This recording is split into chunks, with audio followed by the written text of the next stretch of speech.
My name is Doug Sieck. I'm talking to you from near Selby, South Dakota. My wife and I run the Deep Root Ranch, which is south and west of Selby. We have cattle and crops. We believe in diversity, and having the cattle and the crops and the grassland go together. It's kind of like mimics nature. When we get to talking about soil health, which we're going to do quite a bit of in this series, that's the whole idea. What we do with soil health is we try to mimic what Mother Nature is doing out in a pasture. If we walk through a well-managed pasture and we look around, we look at the ground and we start counting the different kinds of plants, we find out there's a lot more there than just one kind of grass. In a well-managed pasture, there might be 60 or 80 different species of plants, maybe a dozen different kinds of grasses, maybe some broadleaf plants, and a lot of those are what we call forbs. They're just little broadleaf plants that go together with the grasses, and they live together and they help each other through life, basically. When we talk about soil, we ought to kind of take a look at, well, what is soil? Okay. When I was growing up, I thought it was just dirt. I thought, well, we're planting the crops in the dirt, and the grass grows in the dirt. But I found out since then that dirt is what's under your fingernails. Okay. Soil is that mixture of components on the land that grow crops and grow grass. Okay. So soil is made up of different things. Soil is made up of organic matter. It's made up of minerals. It's made up of water. It's got bacteria. It's got fungi, earthworms. All kinds of different living organisms are growing down in the soil. When we scoop up a handful of soil, we don't realize that there are thousands of living organisms in that handful of soil. To try to improve soil health is plant cover crops. What you're seeing out here is a diverse cover crop planting. I'd mentioned that what we're trying to do is mimic Mother Nature, and how if we walk out in a good pasture, there are 60 to 80 species. If you look out here, you can see a lot of different plants. Okay, this is a sunflower. So we have sunflowers in the mix. The tall stuff is Sudan grass. There's also a plant called pearl millet, German hay millet. Okay, right there. So what we're doing out here is we're putting a whole bunch of different plants out here. Mother Nature wants a lot of diversity out here. If we don't put diverse plants out here, other plants are going to want to come in. In farming, we plant a lot of monocultures. Okay, we plant one species. We plant corn to a whole field. We plant wheat to a whole field. We plant the whole field to soybeans. Okay, it's not the way Mother Nature does it. Okay, so when we do that, we have to work pretty hard to keep the weeds out. So what we're trying to do out here is give those monocultures a break from that, give them some diversity.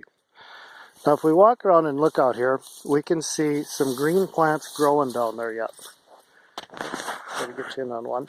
The plants out here down at the bottom of the ground that are still green are brassicas. Things like turnips, radishes, kale.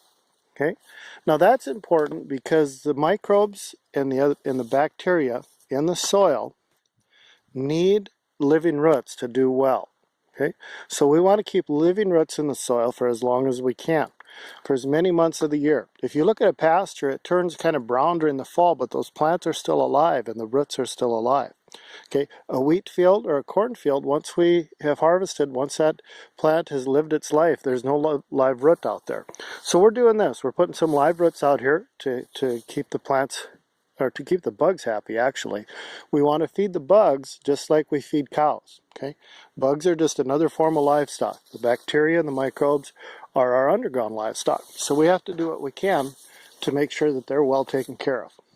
Okay, so anyway, cover crops. That's one of the things that we're doing to try to improve soil health. Probably, what do we do with the cover crops? Here we've got this mixture, and we need to do something with it if we want to derive income off of it. So we use the cows. We either graze them in the fall or the spring or whenever we want, I guess. But I use electric fences, and I allocate about 3 or 4 days worth of feed to them at a time. And then by allocating the feed and not just giving them the whole pasture or field, they eat a little bit of everything. If we gave them the whole field, they would do like you or I do at a salad bar. They would just go eat the chocolate pudding. And they'd fill up on chocolate pudding, and pretty soon the only thing left would be lettuce type feeds. So by doing this, I give them more of a balanced diet for more days in a row.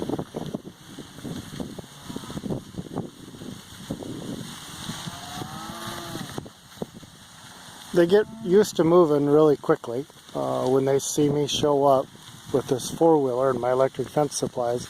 They're pretty sure they're going to get something fresh to eat, a new dose of chocolate. Over into the new warm season cover crop mix, and we can't even see them anymore. And once again, this is a mixture of Sudan grass, pearl millet, German hay millet, some kale, some radishes. There's some flax in there. There's a little bit of clover. You know, we mix up a whole bunch of stuff to try to mimic the diversity that Mother Nature does out in the pasture. This is the electric fence that I use. It's plastic string with little wires weaved in with it. And we can string that up on a spool and crank it up by hand, or I use electric drill when I'm in a hurry. But it's called polywire. It's real easy to work with, and it's real fast to set up. I also use these plastic posts like this. We just put it in the ground, and it has these little clips on it to hold the string. So if I'm going to put one in, I just hook the string through that little clip, step it down on the ground, and there you go.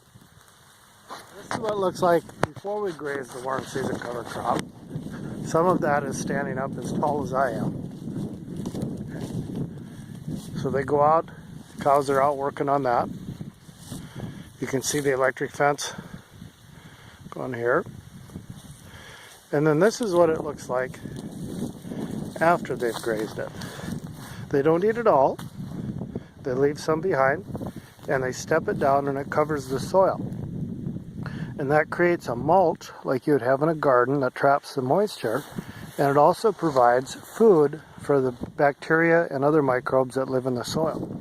So we're feeding the bugs under the ground, and we're covering the ground so that we can keep it moist and cool next summer.